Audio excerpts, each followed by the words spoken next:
Encore une fois de plus, bienvenue à vous à cette première phase de la 4e édition du grand concours de débat AITMA. Initialement, il était prévu que chaque club allait organiser son concours, c'est-à-dire le club Toastmaster allait organiser son concours à part, le club Intellect Art allait organiser son concours à part, pareillement pour les autres concours.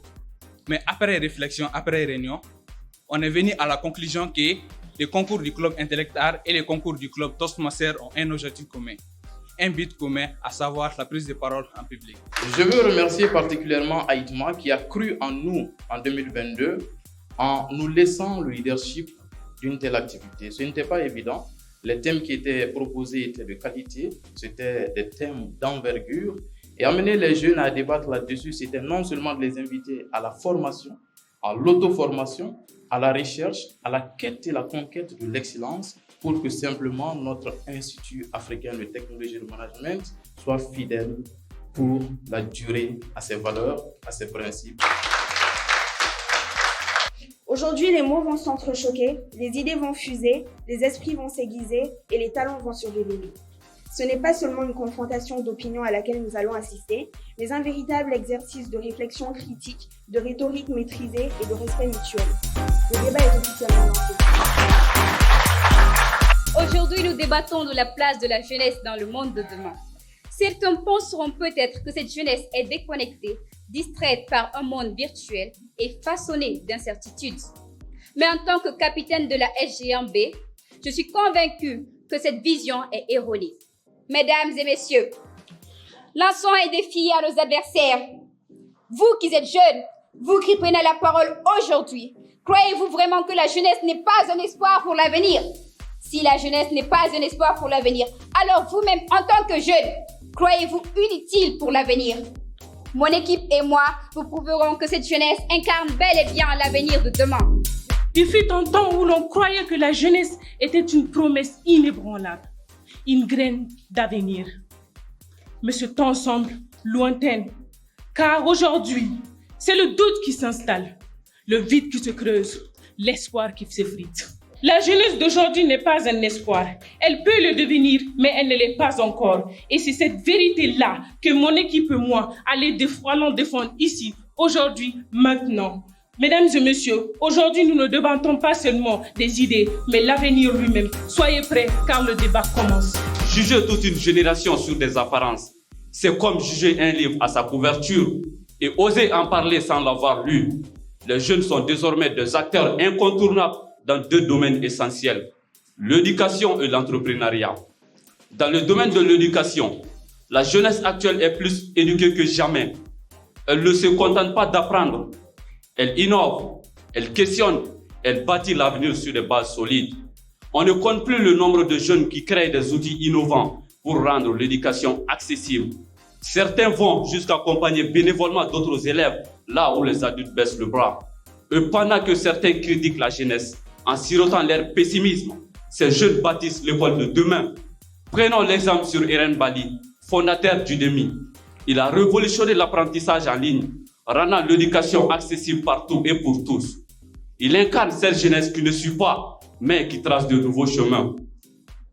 Côté entrepreneuriat, les clichés sont tout aussi tenaces. Beaucoup s'imaginent encore que l'entrepreneuriat est réservé aux personnes âgées, aux experts du secteur. Mais des jeunes comme Evan Spiegel, à seulement 34 ans, a redéfini la communication avec Snapchat. Il a créé plus qu'une application, un moyen de capturer l'éphémère. Et puis Maureen Haïté, avec sa marque Nanawas, tisser des rêves colorés et un avenir plus brillant pour l'Afrique. Vous disiez ici que les jeunes sont innovateurs, les jeunes ont créé des réseaux sociaux, les jeunes ont créé l'IA. Mais qu'est-ce que les jeunes ont créé réellement? Avant, nous avions des hommes combattants, nous avions des hommes qui font partie de l'histoire aujourd'hui. Mais ces jeunes n'ont rien créé d'historique. Le problème d'aujourd'hui, c'est que les jeunes ont trop d'idées qu'ils n'ont pas. Ils n'ont pas assez de créativité. Quand on parle de jeunesse, cette jeunesse n'est pas facteur d'évolution et de changement. Non, cette jeunesse est faible mentalement que physiquement. Car nous ne pouvons résoudre les problèmes d'aujourd'hui avec la mentalité des acteurs. Nous venons de voir que que le débat est un combat. C'est un combat d'idées. Où ce qu'il faut faire prévaloir, c'est la force des arguments et non l'argument de la force. C'est donc avec beaucoup de plaisir que nous avons vu ce jeune monter sur le tatami de ce débat et se donner des coups, non pas violents, mais à travers bien évidemment des arguments qu'il fallait faire prévaloir. Le jury a procédé aux proclamations. Je vais donner la moyenne d'abord pour l'équipe qui occupe la deuxième place. Ensuite, l'équipe gagnante. On va dire toutes les deux équipes ont gagné. La deuxième place est occupée par l'équipe SGE 1A qui a défendu le compte. Ils ont eu 12,55.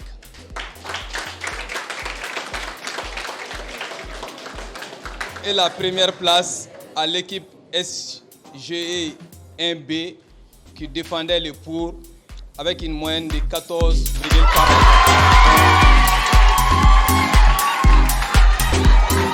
Félicitations à vous. Ça a été un plaisir pour nous d'assister à ce débat de haute facture.